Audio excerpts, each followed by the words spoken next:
Marcus Thompson was born in a small town called Riverside, located somewhere in the middle of nowhere. His family lived in a tiny house with only 2 bedrooms.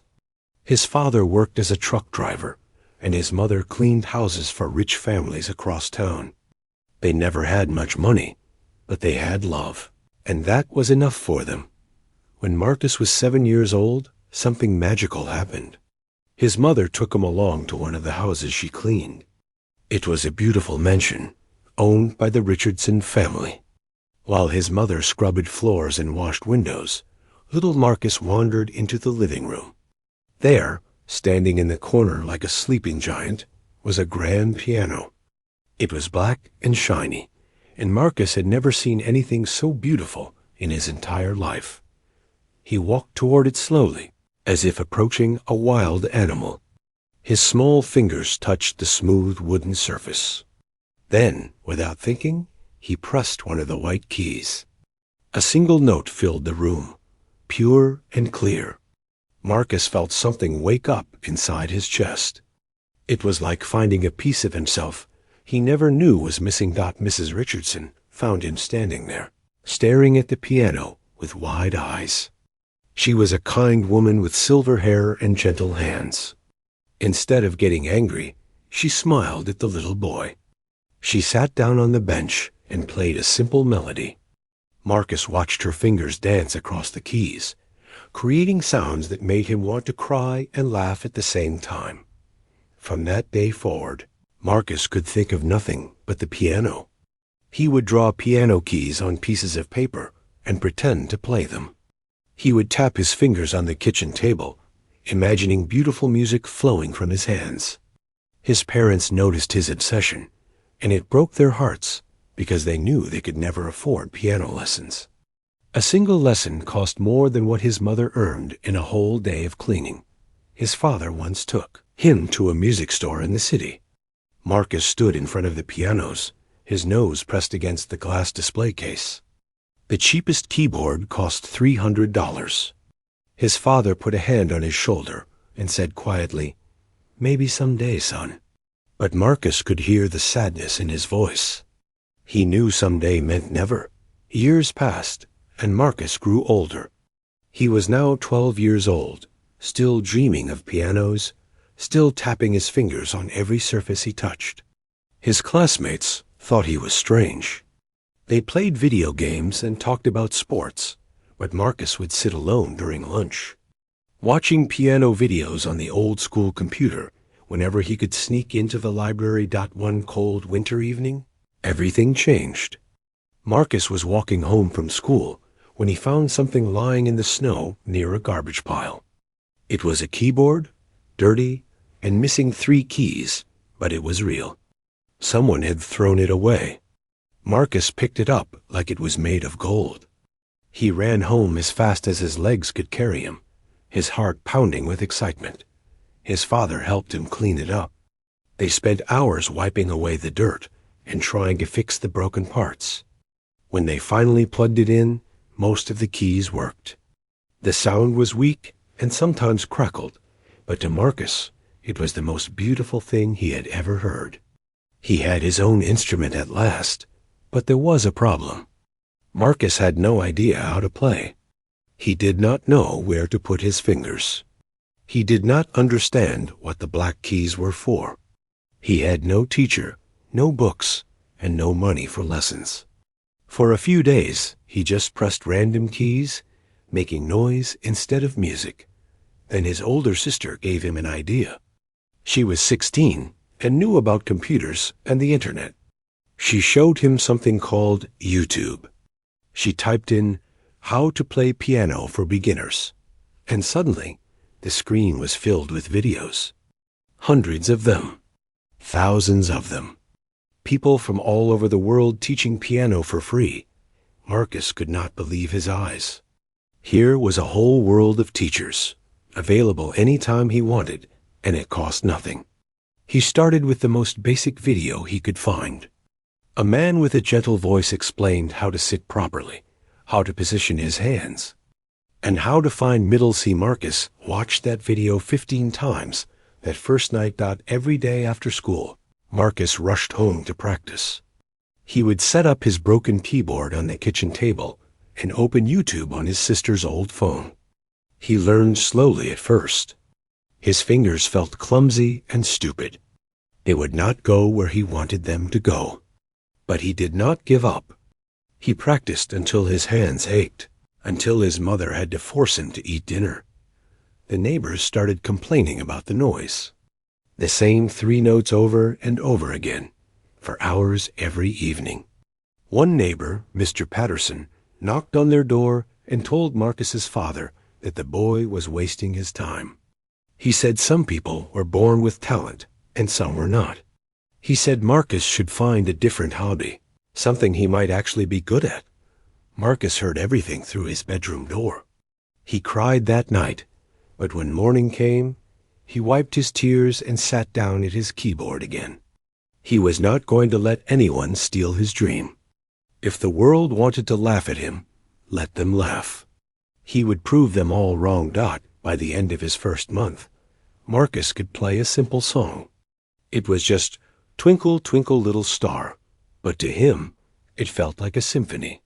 He played it for his parents, and his mother cried. His father hugged him tight and said, "I am proud of you, son." Those words meant more to Marcus than any trophy ever could. The journey had only begun. Marcus knew he had a long road ahead of him. He had no formal training, no expensive equipment, and no support from anyone outside his family. But he had something more powerful than all of those things combined. He had determination. He had a dream that burned inside him like a fire that refused to die. And most importantly, he had YouTube, his free teacher who was always available, always patient, always ready to help him learn one more song, one more technique, one more step toward his impossible goal. Little did Marcus know that his tiny kitchen, his broken keyboard, and his YouTube lessons would one day lead him to stages he could not even imagine. But that future was still far away. For now, he was just a boy with a dream, practicing alone in a small house, while the world outside had no idea that something extraordinary was beginning to grow. Marcus turned 13, and his obsession with the piano only grew stronger. He had learned dozens of songs from YouTube, everything from nursery rhymes to pop music. But he wanted more. He wanted to play the kind of music that gave him goosebumps, the classical pieces that seemed impossible, with notes flying faster than raindrops in a storm. He discovered a channel run by a piano teacher from Japan named Kenji Yamamoto. Kenji posted detailed tutorials on classical music, breaking down complicated pieces into small, manageable sections. He explained music theory in simple words that even Marcus could understand. Marcus felt like he had found a real teacher, even though Kenji had no idea he existed. Every night, Marcus would study Kenji's videos like they were sacred texts. He would pause, rewind, and replay the same 30 seconds over and over until his eyes hurt from staring at the screen. He learned about scales, arpeggios, chord progressions, and dynamics. He learned that piano was not just about pressing the right keys, but about telling a story with sound. His broken keyboard was becoming a problem. 3 keys did not work at all, and several others made a buzzing sound when pressed. Marcus had to imagine what those notes would sound like. He learned to work around the missing pieces, training his ears to hear what was not there. It was frustrating, but it also made him stronger in ways he did not yet understand. School became harder for Marcus during this time. He was always tired because he stayed up late practicing. His grades started to slip. His teachers called his parents for meetings, worried about the quiet boy who seemed to live in his own world.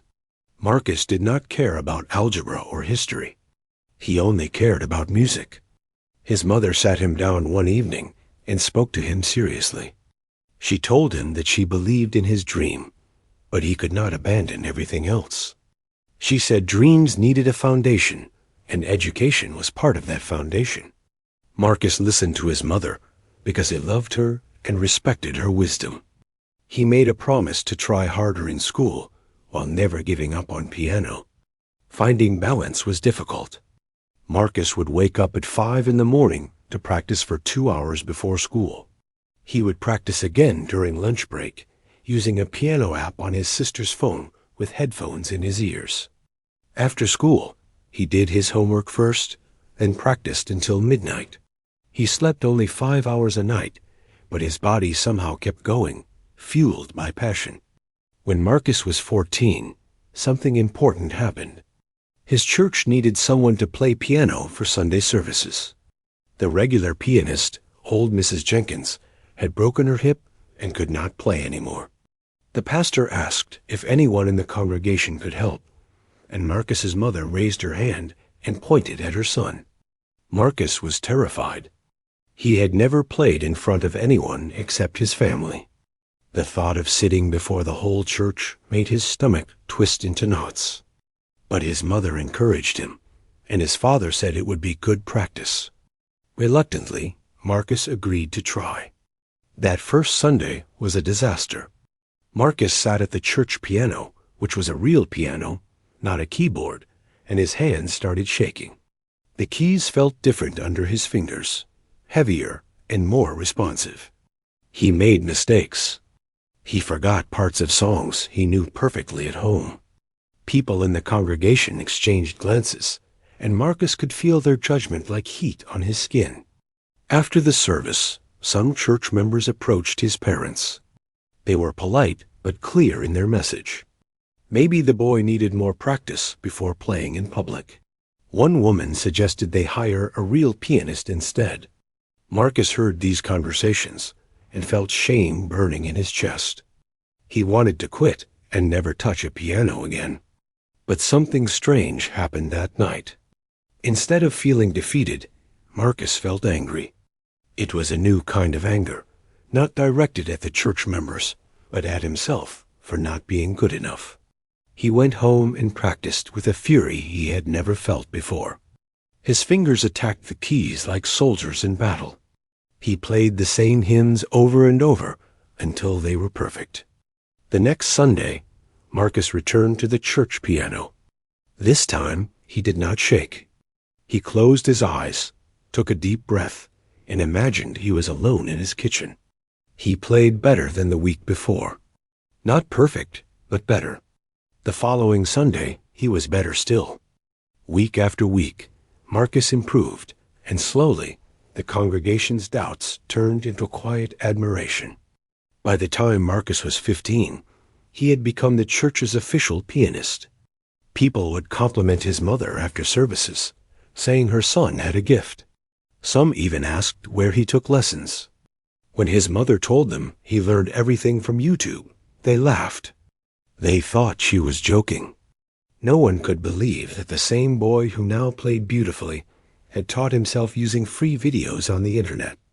Marcus began exploring more difficult music. He started learning Beethoven's Für Elise, which he had heard in a movie and fell in love with instantly. The piece was much harder than anything he had tried before. There were sections that seemed impossible, with fingers crossing over each other in ways that felt unnatural. He spent 3 months just on the first page. During this time, Marcus found online forums where piano students from around the world discussed their practice routines and shared advice. He created an account and started asking questions. Some people were helpful, giving him tips on fingering and hand position. But others were cruel. When they learned he had no formal training, they mocked him. One user wrote a message that Marcus would never forget. It said, "YouTube cannot teach you real piano. You are just fooling yourself. Without a proper teacher, you will develop bad habits that will ruin your playing forever. Save yourself the embarrassment and give up now."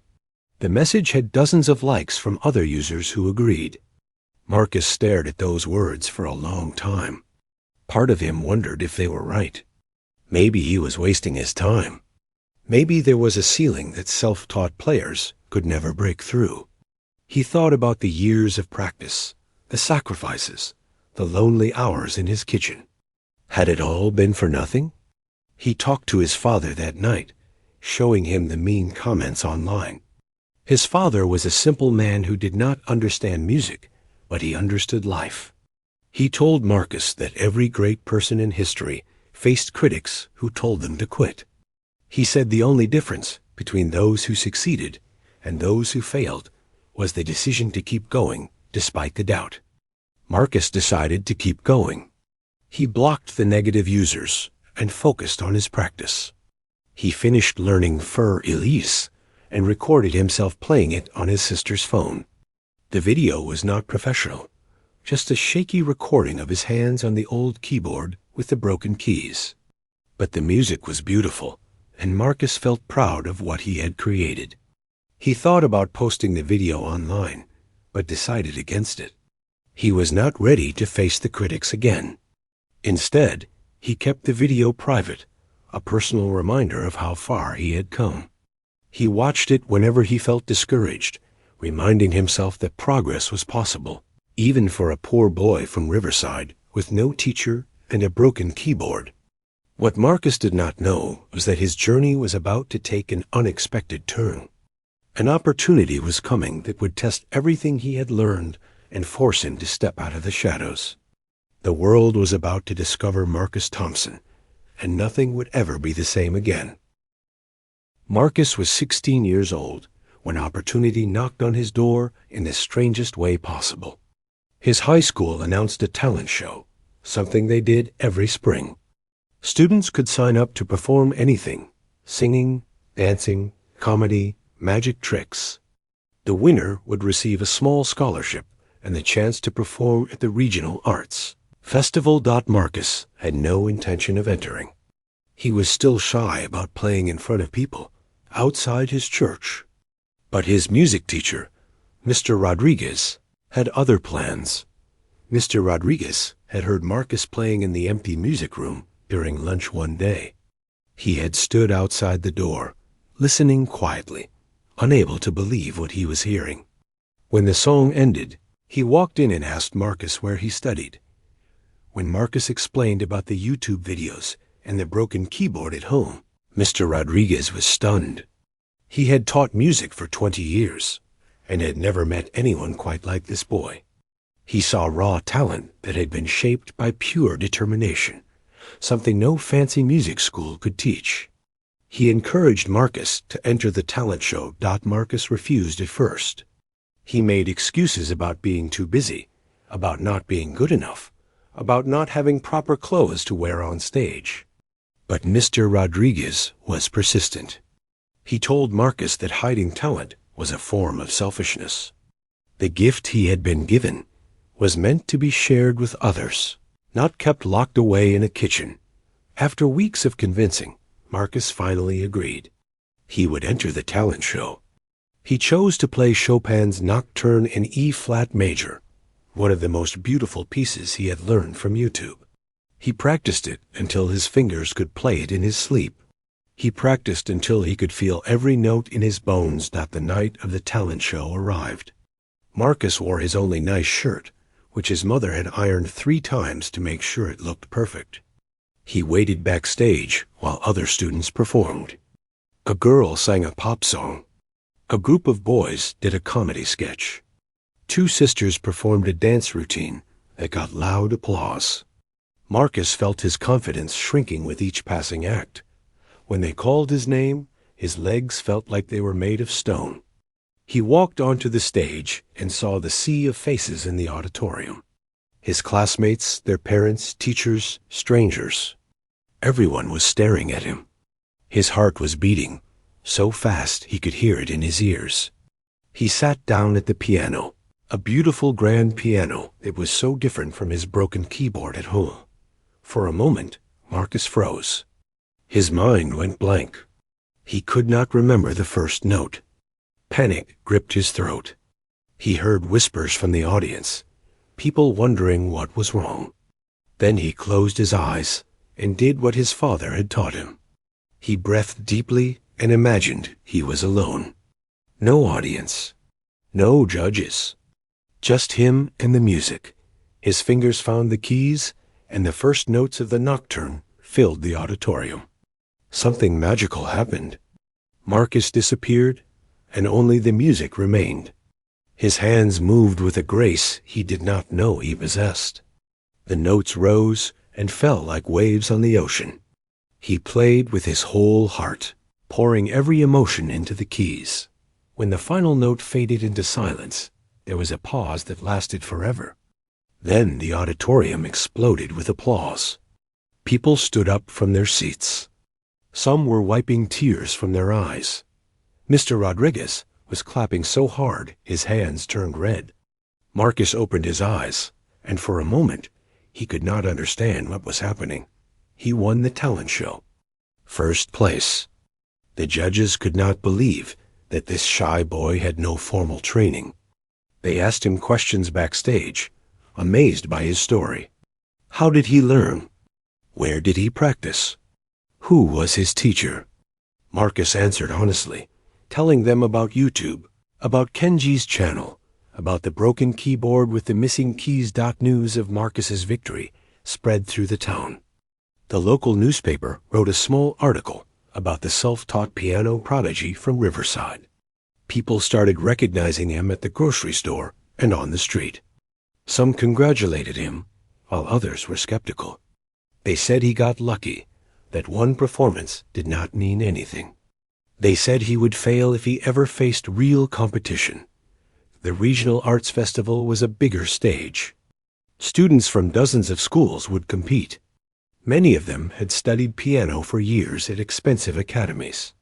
They had private teachers, professional equipment, and wealthy parents who supported their musical education. Marcus had none of these things, but he had something they did not. He had hunger. When Marcus arrived at the festival, he felt out of place immediately. The other pianists wore expensive clothes and carried themselves with confidence. They talked about their teachers by name, famous instructors Marcus had only read about online. When he told them he had learned from YouTube, they looked at him like he was a joke. One boy named Alexander Whitmore was particularly cruel.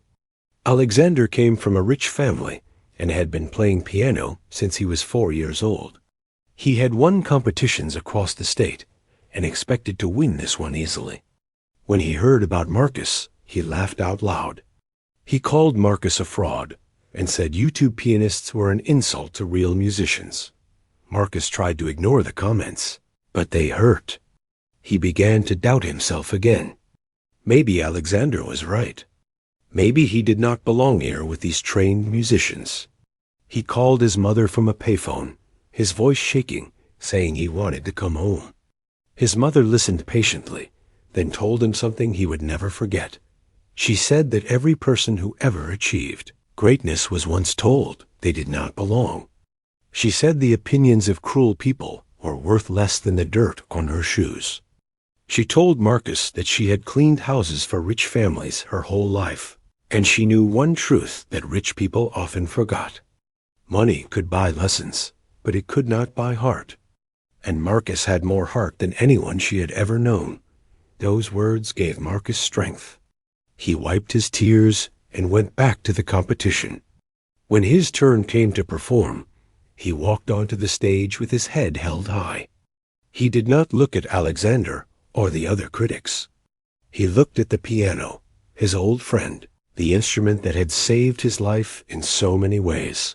He played Liszt's Liebestraum, a piece so difficult that even experienced pianists struggled with it. He had spent 6 months learning it from YouTube, pausing and rewinding thousands of times. Every note was etched into his memory, burned into his muscles. He played with passion that could not be taught in any classroom. The performance was flawless. When he finished, the judges sat in stunned silence. Then they began whispering to each other, checking their notes, unable to hide their amazement. The audience gave him a standing ovation, the longest of the entire competition. Even Alexander stood up, though his face showed no emotion. When the results were announced, Marcus came in second place. Alexander won first place by a small margin. Some said it was politics, that the judges favored students from wealthy families. Others said Alexander's technique was simply more polished. But everyone agreed on one thing. Marcus Thompson was something special. The second-place trophy meant more to Marcus than any first place could have.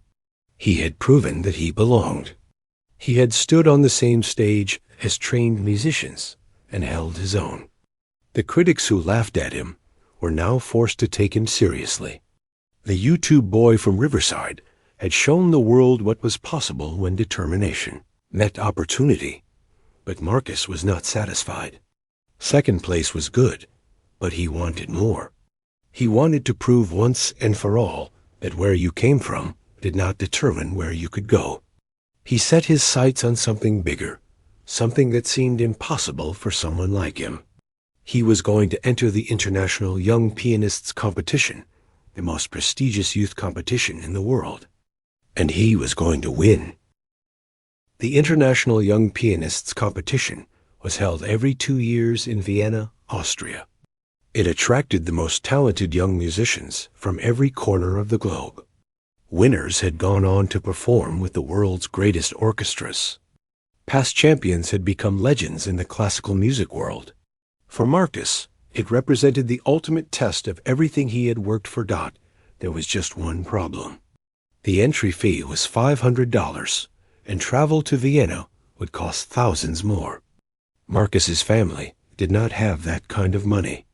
His father's truck had broken down the previous month, and they were still paying for repairs. The dream of competing internationally seemed to die before it could even begin. Marcus did not tell his parents about the competition at first. He did not want to burden them with another thing they could not afford. Instead, he researched the requirements and deadlines alone, his heart growing heavier with each detail he discovered. Competitors had to submit a video audition first. If selected, they would travel to Vienna for 3 rounds of live performance. One night, his mother found him crying in his room. She sat beside him and waited until he was ready to talk. When Marcus finally explained about the competition, about the costs, about how impossible it all seemed, his mother did something unexpected. She smiled. She told Marcus that she had been saving money for years, a little bit at a time from her cleaning jobs. She called it her emergency fund, money set aside for when the family really needed it. She said there was no greater emergency than helping her son chase his dream. She handed him an envelope with $800 inside, everything she had saved. Marcus could not accept it at first. He knew how hard his mother worked, how many hours she spent on her knees scrubbing floors. That money represented years of sacrifice. But his mother insisted. She said investing in her children was the only investment that ever mattered. She said watching Marcus play piano was the greatest joy of her life, and she would do anything to help him succeed. The video audition was the next challenge. Marcus needed professional quality footage, but he had no camera, no studio, and no way to record properly. His sister's phone had a cracked lens that made everything blurry. Mr. Rodriguez came to the rescue. He arranged for Marcus to use the school's music room after hours and borrowed a decent camera from a friend. Marcus recorded his audition, Peace in the Empty School, one evening. He chose Rachmaninoff's Prelude in C-sharp minor, a dark and powerful piece that showcased both technical skill and emotional depth. He had learned it over 2 months, studying every detail from various YouTube tutorials, combining techniques from different teachers to create his own interpretation. The recording process was nerve-wracking. Every time Marcus made a small mistake, he had to start over. The camera had limited memory, so they could only do a few takes. On the 5th attempt, everything came together. Marcus played the entire piece without a single error, his performance filled with the pain and triumph of his journey. When he finished, Mr. Rodriguez had tears in his eyes. They submitted the video just before the deadline, along with the entry fee paid from his mother's savings. Then came the wait. 3 months passed with no news. Marcus checked his email obsessively, dozens of times each day. His grades suffered, his sleep suffered, His entire life revolved around that email inbox. When the acceptance letter finally arrived, Marcus was in math class. His phone buzzed in his pocket, and even though phones were forbidden, he checked it secretly under his desk. The email was short and formal. Congratulations. You have been selected to compete in the preliminary rounds of the International Young Pianists Competition in Vienna, Austria. Marcus ran out of the classroom without explanation. He found a quiet corner of the hallway and called his mother at work. When he told her the news, she screamed so loud that her employer came to check on her. That evening, the Thompson family celebrated with a special dinner. His father bought a cake from the supermarket, and they sat together in their small kitchen, laughing and crying and dreaming of Vienna. But the challenges were far from over. They still needed money for plane tickets, hotel rooms, and meals in a foreign country. The total cost would be at least $3,000, far more than the family could afford, even with years of saving. Marcus began to accept that he might have to turn down the invitation. Then the community stepped in. Word had spread about the boy from Riverside who had taught himself piano and was now invited to compete internationally. The local newspaper wrote another article, this time longer and more detailed. People who had never met Marcus wanted to help. The church organized a fundraiser. Neighbors donated what they could. Local businesses contributed. Even Mr. Patterson, the same neighbor who had once complained about the noise and told Marcus to quit, showed up with a check for $200. He apologized for his earlier words and said he was proud to live next door to such a determined young man.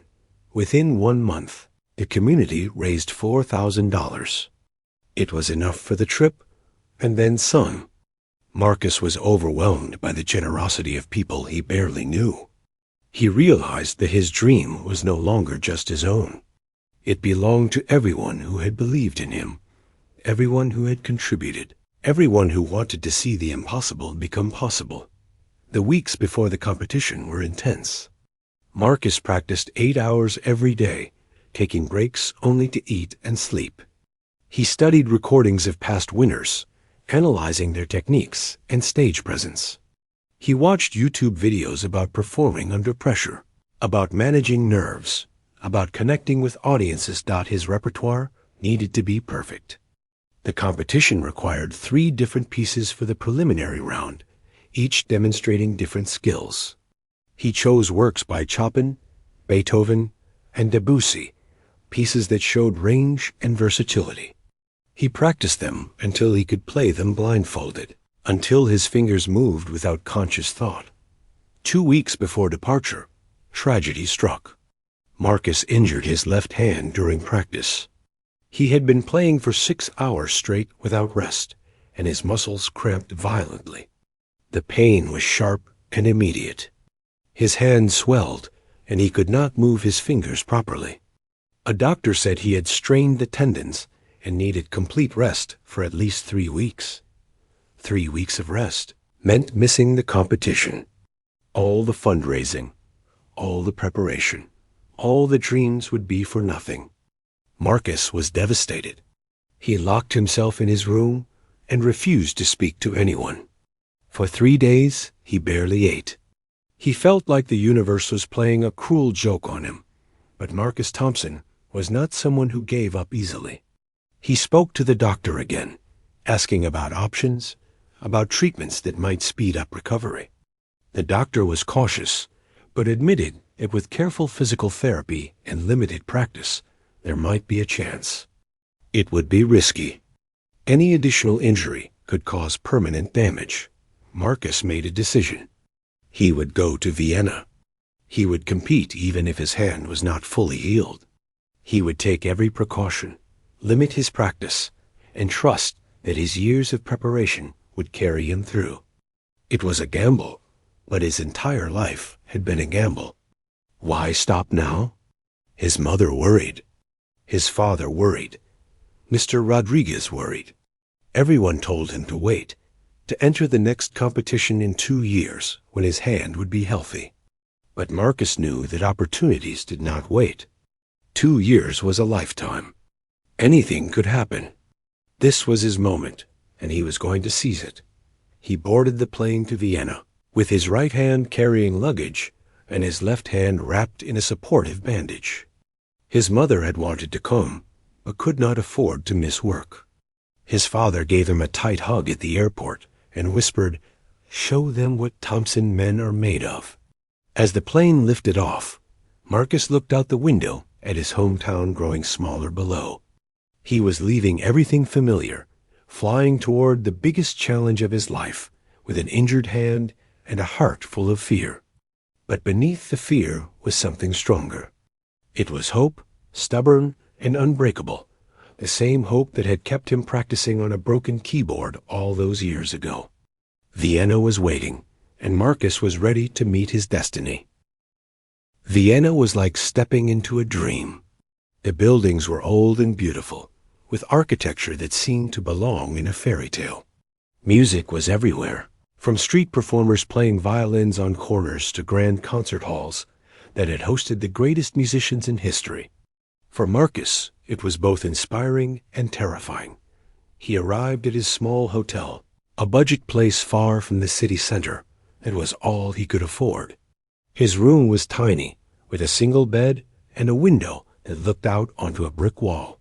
But there was a piano in the hotel lobby that guests could use, and that was all Marcus cared about. He went straight to it after dropping his bags. His left hand was feeling better, but still not fully healed. He practiced gently, testing his limits, finding ways to adapt his technique to minimize strain. Some passages that required heavy use of his left hand had to be modified. He would need to use more pedal work and rely more heavily on his right hand for power. It was not ideal, but it was manageable. The other competitors arrived from all over the world. There were pianists from China, Russia, Germany, France, Japan, and many other countries. Most of them had been training at prestigious conservatories since childhood. They had teams of coaches, managers, and parents who hovered around them like protective shields. Marcus was completely alone. He met some of the other competitors in the hotel lobby one evening.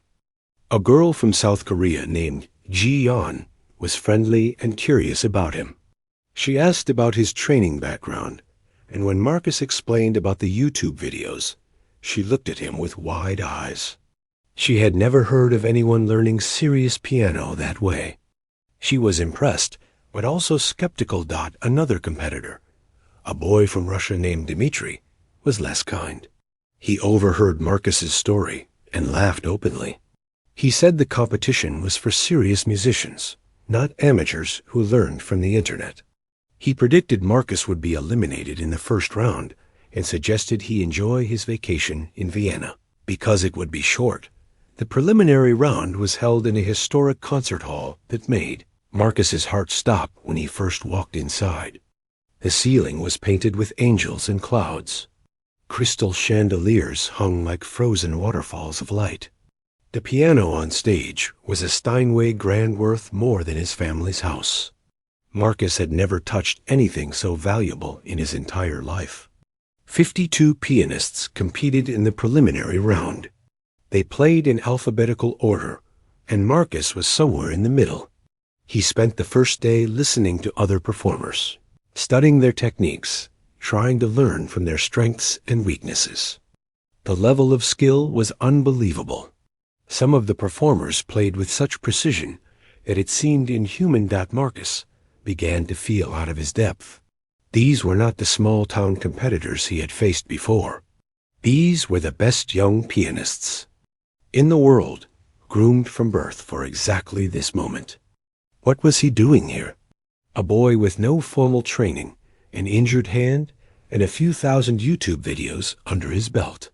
It seemed laughable. The night before his performance, Marcus could not sleep. He lay in his tiny hotel bed, staring at the ceiling, running through the music in his mind. His left hand throbbed with a dull ache. He imagined all the ways things could go wrong. His hand could cramp during the performance. He could forget the notes. He could freeze on stage like he almost did at his high school talent show Data 3. In the morning, he got out of bed and walked to the hotel lobby. The piano sat silently in the corner, waiting for him. He sat down and began to play, not practicing his competition pieces, but playing something else entirely. He played the first song he had ever learned, Twinkle, Twinkle, Little Star. Same simple melody that had once felt like climbing a mountain. Playing that simple song reminded him of how far he had come. From a boy who could not find middle C to someone competing in Vienna. From a broken keyboard on a kitchen table to a hotel lobby in one of the most musical cities in the world. He had already achieved the impossible. Whatever happened tomorrow was just the next chapter. The morning of his performance arrived.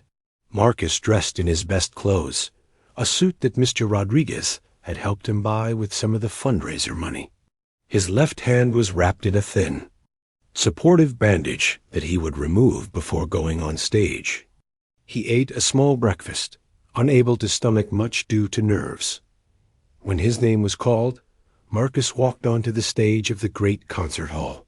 The audience was smaller than he expected, mostly judges, competitors, and a few observers. But the judges were legendary figures in the classical music world, people whose names Marcus had read in online forums for years. Their opinions could launch careers or end dreams. He sat at the Steinway and touched the keys. They felt like butter under his fingers, responsive in ways his broken keyboard could never match. The tone was rich and pure. For a moment, Marcus forgot about the judges, the audience, the competition. He was simply in love with this beautiful instrument. His first piece was Chopin's Ballade No. 1 in G minor, one of the most challenging pieces in the Romantic repertoire. It required incredible control, both technically and emotionally. The opening was quiet and mysterious, gradually building to passages of explosive energy. Marcus had chosen it specifically because it told a story, and stories were what Marcus did best. He began to play. The first notes filled the hall, gentle and questioning. Marcus closed his eyes and let the music take over. He was not in Vienna anymore. He was back home, in his kitchen, playing on his broken keyboard while his parents listened proudly. He was in the church, filling the small room with hymns. He was everywhere and nowhere, lost in the sound. The difficult passages came and went. His left hand held up, though he could feel the strain building. He pushed through with willpower alone, trusting his training, trusting the thousands of hours of practice. When the final chord rang out, he was breathing heavily, sweat beading on his forehead.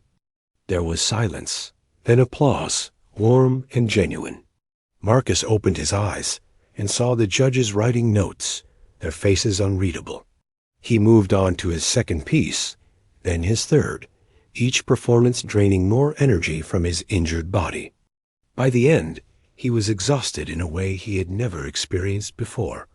After all the competitors had performed, the judges deliberated. The wait was agony. Competitors paced the hallway, checked their phones, whispered to their coaches. Marcus sat alone by a window, looking out at the Vienna streets, preparing himself for disappointment. When the results were announced, 24 pianists would advance to the semifinal round. Names were read alphabetically, slowly, painfully. Each name that was not his felt like a small death. The list reached the letter S, and still no Marcus Thompson. His heart sank. It was over. Then the announcer said his name. Marcus Thompson. He had made it. For a moment, he could not move. Ji-yeon, the Korean girl, was sitting nearby and rushed over to congratulate him. Dmitri, the Russian boy who had mocked him, stood frozen in disbelief. He had not made the cut. The internet amateur was advancing, while the conservatory star went home. Marcus called home that night, his voice shaking with emotion. His mother cried. His father tried to sound tough, but could not hide his pride. The whole town of Riverside would soon know that their boy was still in the running holding his own against the best in the world. The semifinal would be even harder. The pieces were more demanding, the judges more critical, the pressure more intense. Marcus had defied expectations once, but could he do it again? His left hand was getting worse, not better. Each practice session brought more pain. He was running on determination alone, and he was not sure how much he had left, but he had come too far to stop now. The world had laughed at him, doubted him, told him he did not belong. Now he was going to show them all what a YouTube pianist could really do. The semifinal was 3 days away. Marcus had 72 hours to prepare for the most important performance of his life. The 3 days before the semifinal were both the longest and shortest of Marcus's life. He practiced whenever he could, but he had to balance preparation with protecting his injured hand. The hotel lobby piano became his second home. He would practice late into the night when other guests had gone to sleep, the quiet building filled with his music. Jian became an unexpected friend during this time. She had also advanced to the semifinals and was practicing just as hard. Unlike the other competitors who kept to themselves or their coaches, she sought Marcus out. She was fascinated by his story and wanted to know more about how he had taught himself. They spent hours talking about music, about their different backgrounds, about their dreams. Ji Yeon had started piano at age 3 and had been trained at one of the best academies in Seoul. Her life had been structured around music from the very beginning. She found Marcus's path almost impossible to believe, yet here he was, competing beside her. She asked him to play for her one evening, not his competition pieces, but something personal. Marcus thought for a moment, then played a piece he had arranged himself, a combination of several songs his mother used to hum while she worked. It was simple, nothing technically impressive, but filled with emotion. When he finished, Ji Yan was crying. She told him that was the most beautiful thing she had ever heard. She said many technically perfect pianists lacked what Marcus had naturally: soul, heart, the ability to make listeners feel something deep and true. She said the judges might value precision, but audiences valued connection.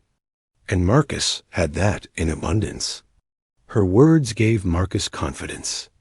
Maybe his unconventional training was not just a weakness, but also a strength. He had learned piano because he loved it, not because someone told him to. Every note he played came from genuine passion, not obligation. That had to count for something. The semifinal required 2 pieces, each demonstrating different aspects of piano mastery. Marcus chose Liszt's La Campanella, known for its lightning-fast passages and demanding hand stretches, and Beethoven's Moonlight Sonata, known for its emotional depth and expressive dynamics. Together, they would show both his technical ability and his musical sensitivity. The morning of the semifinal, Marcus's left hand was worse than ever. The strain from days of practice had taken its toll. He could barely flex his fingers without wincing.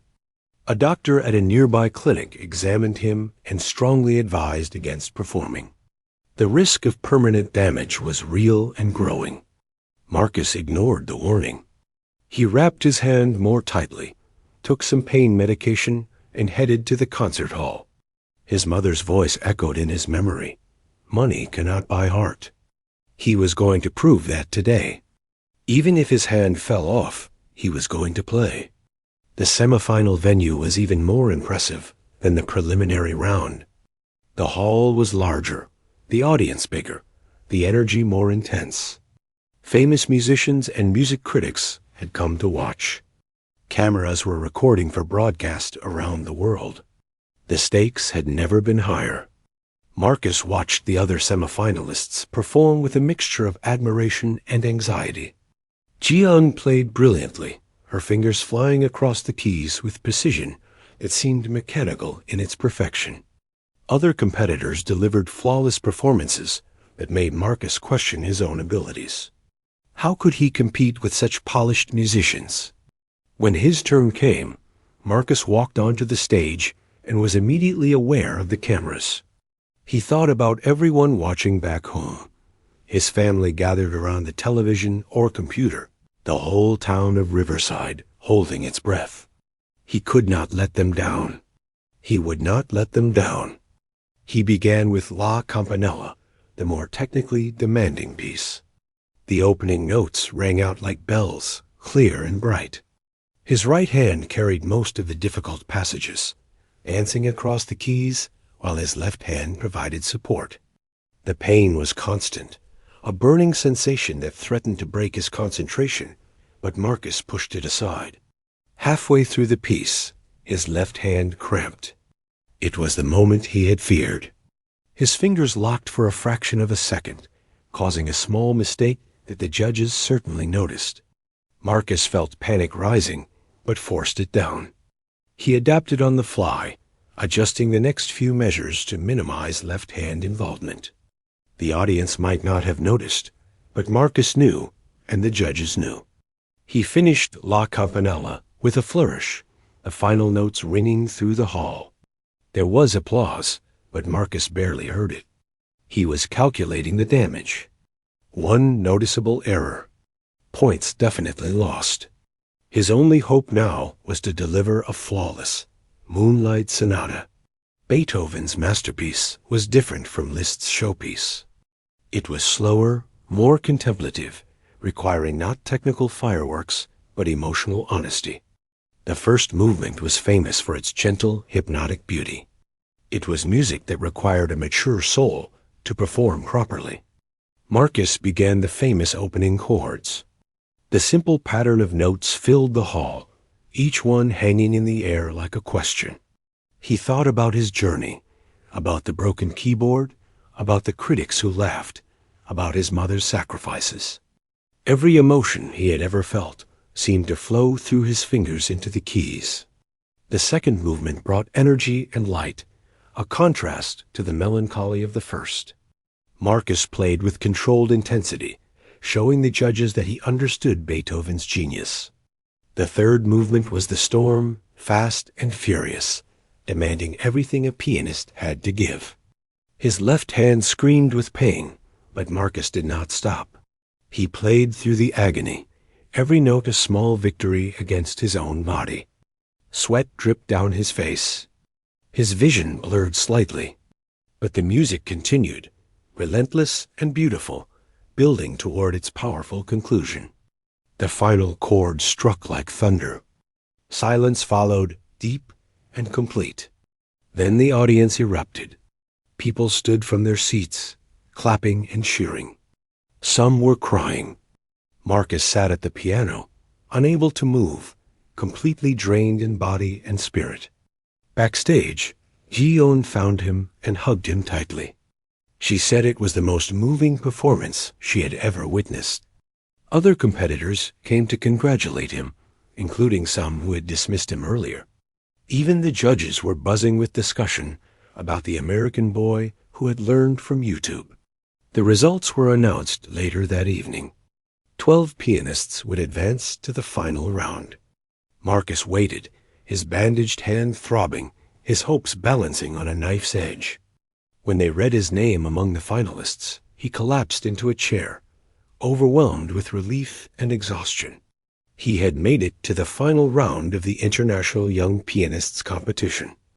The YouTube pianist from a small town called Riverside was now one of 12 people in the world competing for the most prestigious youth piano award on the planet.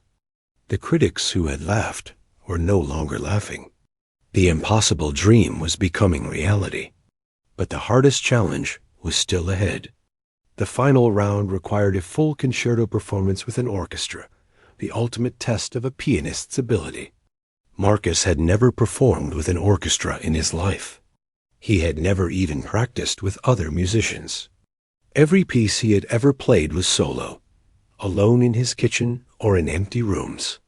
He had 5 days to prepare for an experience completely foreign to him. 5 days to figure out how to coordinate with dozens of other musicians. 5 days to ensure his left hand could survive one more performance. The final round would either be his greatest triumph or his most public failure. There was no middle ground, and Marcus Thompson was terrified.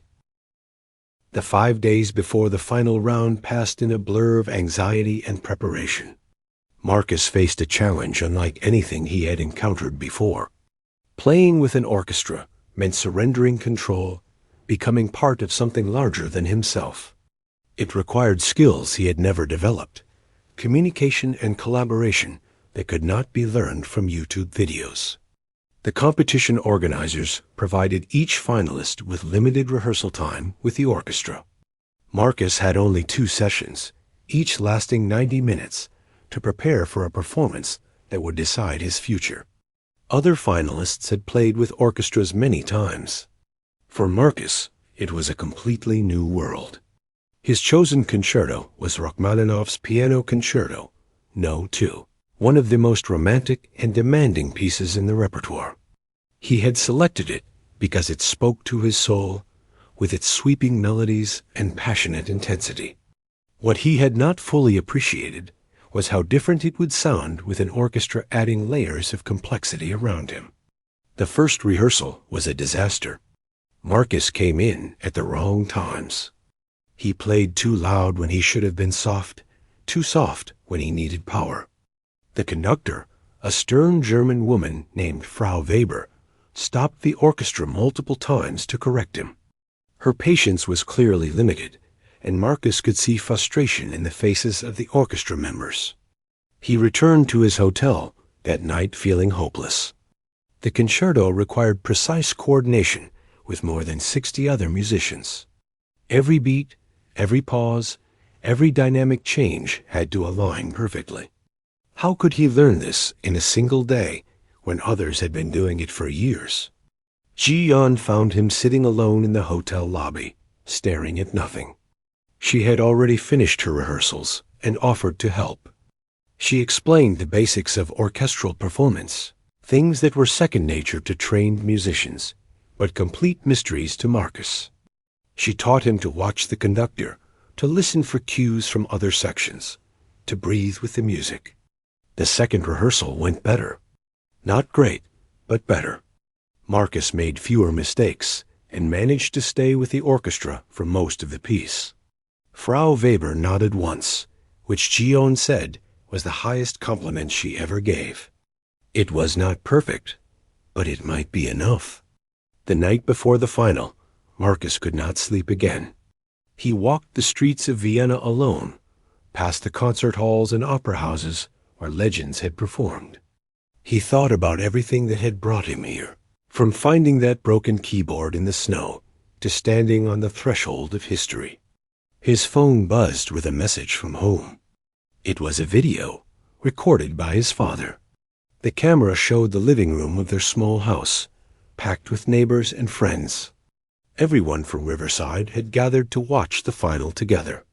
They held signs with his name, waving and cheering into the camera. His mother was in the front, crying happy tears, mouthing the words, "I love you."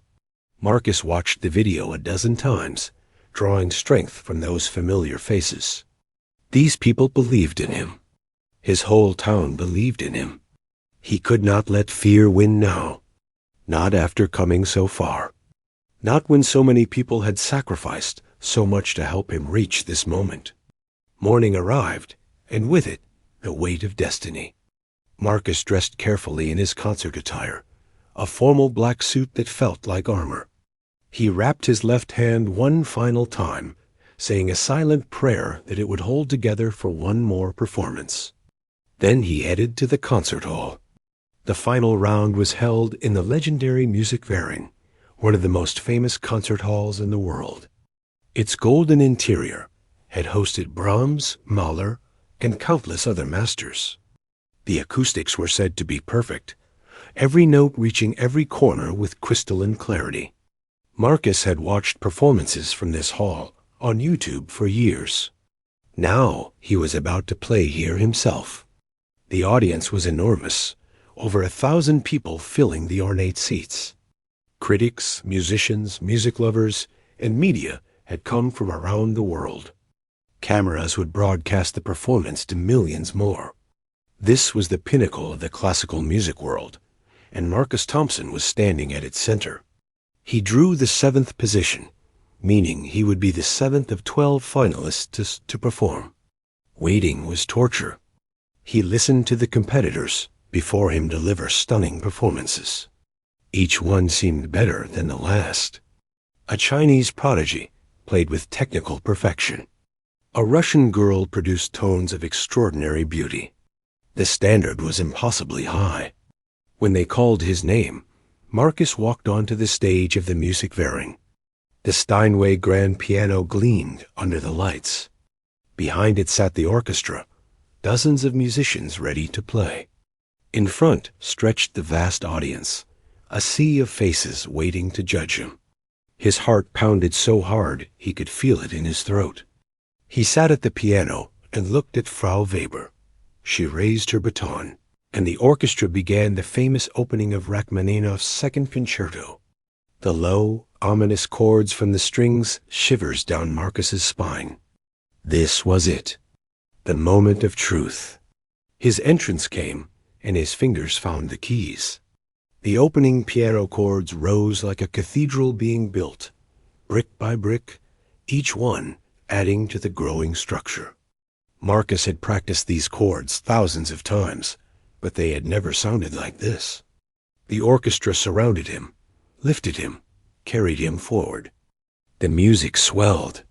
Marcus forgot about his hand, about the audience, about everything except the conversation between piano and orchestra. He was not fighting the musicians, but dancing with them. Every cue from the conductor, every response from the strings, every breath of the wind section became part of a single unified expression. The second movement was tender and lyrical, a love song without words. Marcus thought about his mother, about her sacrifice and her faith in him. He thought about his father's quiet strength and his sister's encouragement. Every note became a thank you to everyone who had helped him along the way. The third movement was triumphant, a celebration of life and victory. Marcus played with joy that could not be contained. His technique was not the most polished among the finalists. His interpretation was not the most traditional. But his passion was undeniable, radiating from every note like heat from a fire. His left hand held. Through every difficult passage, every demanding stretch, every moment where it should have failed, it held. Marcus did not know if it was adrenaline or miracle, but the pain was gone, replaced by something that felt like grace. The final section approached, the music building toward its glorious conclusion. Marcus leaned into the piano, giving everything he had. The orchestra rose with him, all 60 musicians playing as one. The hall vibrated with sound. And then, with a final triumphant chord, it was over. Silence, then an explosion of applause, unlike anything Marcus had ever heard. The entire audience stood at once. People cheered, waved handkerchiefs, stamped their feet. Frau Weber turned to face Marcus with something like amazement in her eyes. Even the orchestra members were applauding, something that rarely happened. Marcus stood and bowed, tears streaming down his face. He had done it. Whatever the judges decided, he had played the performance of his life. He had brought everything he was, everything he had learned, everything he believed to that stage. No one could take that away. The waiting for results was agony. All 12 finalists sat backstage, surrounded by coaches and family members. Marcus sat alone, but he did not feel lonely. He felt complete. He thought about the broken keyboard, the mean comments online, the people who said YouTube could not teach real piano. If they could see him now. The head judge walked out to announce the results. Third place went to the Chinese prodigy. Second place went to Ji Yan, who screamed with happiness. Then came the moment everyone was waiting for. First place and winner of the International Young Pianists Competition goes to Marcus Thompson from the United States of America. Marcus did not hear the applause. He did not see the cameras. He could only hear his own heartbeat, and somewhere far away, his mother's voice telling him that money could not buy heart. He had proven it true.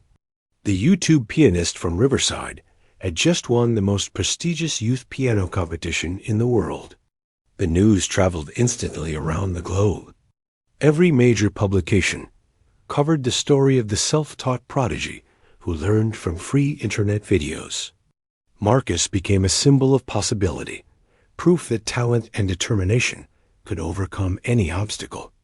Music schools that had once ignored him now offered full scholarships.